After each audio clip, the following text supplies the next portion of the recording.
Chris Smith, the Director of Development from the State of New York Special Olympics, contacted our office, and he was very brief in his description on what he thought would happen in the city until he wanted to meet with the mayor and myself, which he did do with some committee members, and then he brought forth the idea of having us be the host city.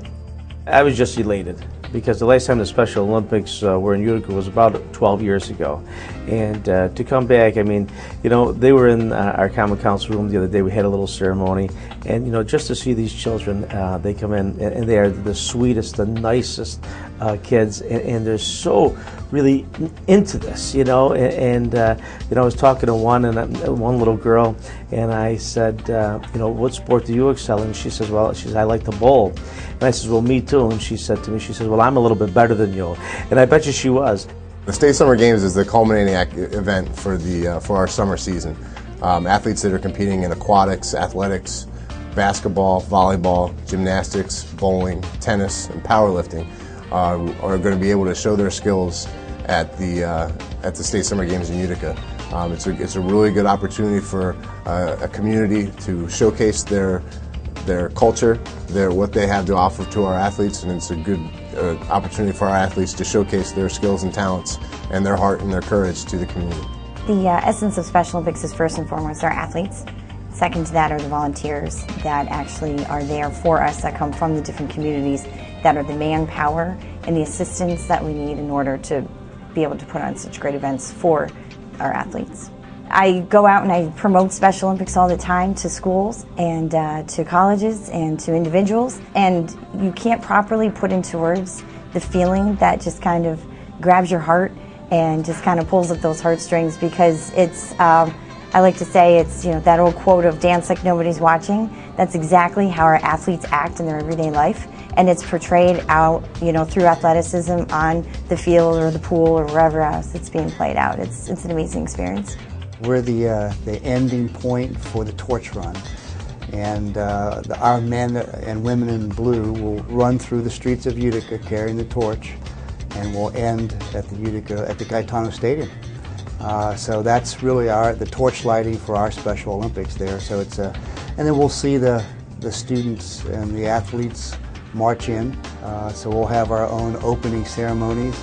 And then UC will be a host for a number of the events. The swimming will be there, some of the basketball, I believe, will be at UC. But the nice thing is it's cooperative. So NVCC will have some of the events, SUNY IT will have some of the events, Panorama. So it's a true community event. I think it's going to be a great event because people have, you know, real enthusiasm for the events coming up with the Special Olympics, and it's yet another opportunity for the Utica area to really bring out its best and support a wonderful community event such as this. The whole Special Olympics event really just fits perfectly for the college in terms of having the college involved in the community. It gives us a chance to highlight our athletic venue at our Utica campus and connect with the college in some new and different ways. We've been involved with the Special Olympics about 10 years now, probably a little over 10 years. And for my son personally, I think it helps him socially. He has a nice group of friends. He feels like he belongs to a group, and I think it just builds their esteem and their quality of life. It's great, and it warms our hearts, and I can see Vincent actual joy.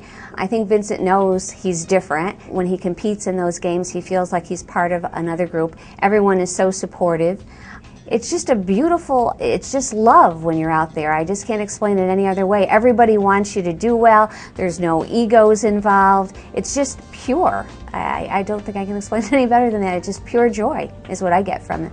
Special Olympics New York is coming to Utica, and we need about 2,000 people to participate within these games. The opportunities that exist are going to be anything from scorekeepers and timers, athlete escorts, lunch distribution, water distribution, and of course fans in the stands. Where primarily that's going to be our main focus, is to be getting the community to come out and to be able to cheer on our athletes. And it's our actually #1 volunteer job that we have to offer to people. We get an abundance of volunteers, which is just an amazing thing because it just proves what awesome communities that New York State has to offer to us. And at the same time, it just proves that it's just going to be that much more exciting because there's going to be a lot of people there. It's important to be involved in this, again, for the young people. I mean, this is all about young people who have a very special opportunity, and some of them are dedicating their lives to this. They are dedicated athletes. They work very hard at training and being prepared for these events, and we owe it to these young people to provide them the best possible experience. And we need all kinds of volunteers.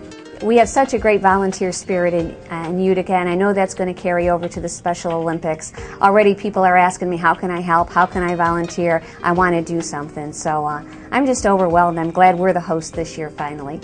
The Special Olympics in the city of Utica this year is going to be a fantastic event, and we're going to need all the volunteers and fans and supporters that we can possibly get. So please come out and support the Special Olympics this year.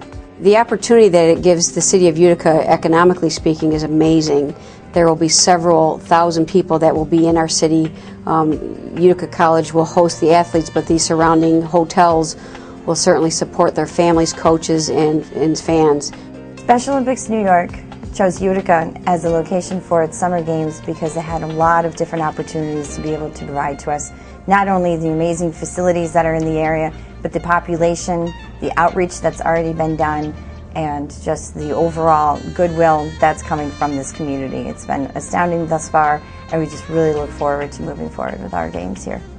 Another reason we chose this community was because Mayor Rivero and his administration was just so amazing in their outreach to us. The work that's already been done and the groundwork that's been laid prior to our arrival has just been astounding.